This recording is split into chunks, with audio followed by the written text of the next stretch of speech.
our capability now is sort of beginners, meaning that we'll be able to turn it over in 24 to 36 hours, which is very quick for satellite imagery. And we're going to be able to turn it over from several different spots. And we have people on the ground, which is something that hasn't been talked about so much, that are giving us places to aim the satellites on a daily basis. So we do have some hope, and we have some already, some chance of catching quite a lot. But more important than that is they don't know where those satellites are going to be focused, and we hope, a lot of really bad things happen when the lights are turned off, in particular in the Sudan. And so we're just trying to turn the floodlights on. That's it. And these are commercial satellites you're talking about. How will you collate the images? How does it physically work? Well, the good thing is we've got Harvard involved, and we've got very smart men who know exactly what they're looking at and have been doing this, studying this imagery for years and years and years. But our point was doing this as a government, someone doing these, examining these things as a government and keeping it to themselves is, I'm sure, very useful to governments, but governments aren't doing much right now. Governments aren't coming in and to the aid of innocent people right now in this area, and probably couldn't. Quite honestly, we're in the United States. We're probably not going to invade another, Arab Muslim nation in the near future. So the truth is, we thought better to have it be broadcast to everyone, and let people put pressure on it. It also, remember, will give us. We can collect evidence for criminal trials at the ICC. I mean, there's a lot of reasons besides just trying to, turn the spotlights on. I mean, there are problems, I suppose, once you've got the information. If you look at what happened during Darfur, a lot of the criticism was that the UN was standing by, and similarly in Rwanda as well. I mean, you may have this operation, this costly operation operating, but once you've got the pictures and you've got the eyes in the sky, if you haven't got the United Nations behind saying, right, we will take strong, decisive action. But understand what that means. The United Nations, a group of individual nations, and usually 15 members of the Security Council, 5 permanent members and 10 rotating members.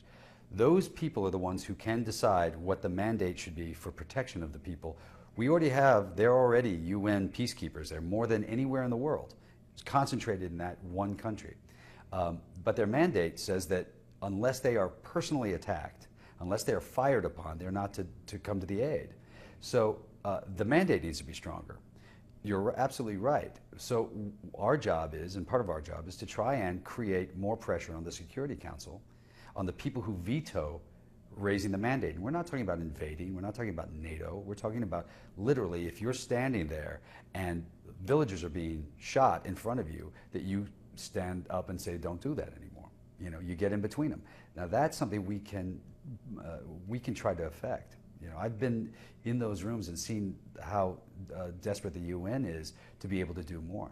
But is there the will there? I mean, do you sense that there is the will is there with members of the Security Council to actually take decisive? But that's, again, why you take photos. That's why you try to put the pressure on, because part of that will of those, 2 or 3, and it's really 2 or 3 nations, usually China is always the big player. In general, look, China's getting a lot of oil out of the Sudan. You go there and it's all Chinese oil wells everywhere you look, in the South Sudan. But China's recognized very recently that these countries are going to split apart.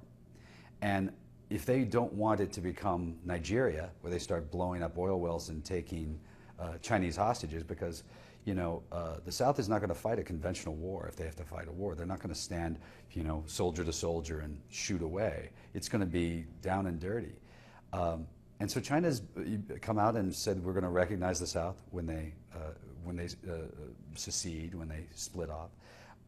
So there's movement right now, and there's a chance to be able to say in the UN, let's move this mandate from a 6 to a 7.5, meaning simply to protect, a responsibility to protect, and that's something that can be done, and is moving towards that. Would it be fair to say that almost the best organization to put pressure on Bashir and the government in Khartoum would be the African Union? Mm-hmm. And are you similarly putting pressure on the African Union? Is this Satellite Sentinel project intended to do that as well? It is intended to do that because, again, there's always, when the African Union comes in, a lot of the conversations are, well, the numbers are they're exaggerated, or this wasn't, the government of Khartoum, these were infighting. It's very hard to say that if you can show imagery that proves otherwise. You see helicopters lined up on the border. Rebel groups don't have helicopters, and they don't have bombers, and they don't have tanks, and these groups do, and this government does. So our job is to say, okay, now here's some evidence of it. Now, again, this is a tool. This is not supposed to fix it all. This is just another element of multifaceted elements of trying to avoid. Our big argument was this: we're always late, and we always come in and say we didn't know. And had I known, we would have done something about Rwanda or Cambodia, or go down the list. At the very least, you can't say we didn't know ahead of this. And the idea is to try and, rather than triage this after it's happened, it's infinitely cheaper, infinitely cheaper, and infinitely more effective to do it beforehand. You bring up the government of Sudan, and they are obviously condemning what you're doing. Let me read you this quote. "The action reeks of an ulterior motive that has nothing to do with peace, and Clooney is just the latest face for it. You get the public to jump on a bandwagon through the use of their idols who merely parrot statements that you manufactured to serve your real agenda." I would say, first of all, and it's an important part of this, to be disliked by a government that's been charged by the International Criminal Court of crimes against humanity and genocide is not necessarily a scarlet letter, if you know what I mean. I don't feel terribly bad about the government of Sudan being upset. I also would say it was an awfully big reaction. You saw how long that piece was, and put on the government's website. And basically they said, why are you watching us? Why aren't you watching Palestine? Or why aren't you watching something else? And that seems an awfully, a tremendous amount of concern if it was just, just some dumb actor, pulling a stunt. I think they're concerned by this, and I think that's a good thing. I think they should be concerned. Do you think that this model, this tool, could be applied to maybe other hotspots around the world? That we could use modern technology in a way to... That was our hope. I mean, the thought was, look, let's start really using the technology that,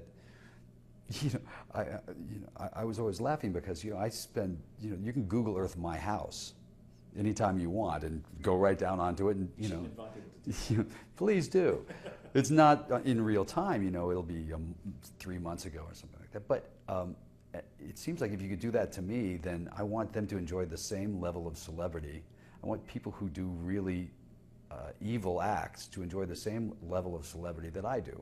It seems fair. They want to be famous, they're famous now. And that's what our job is.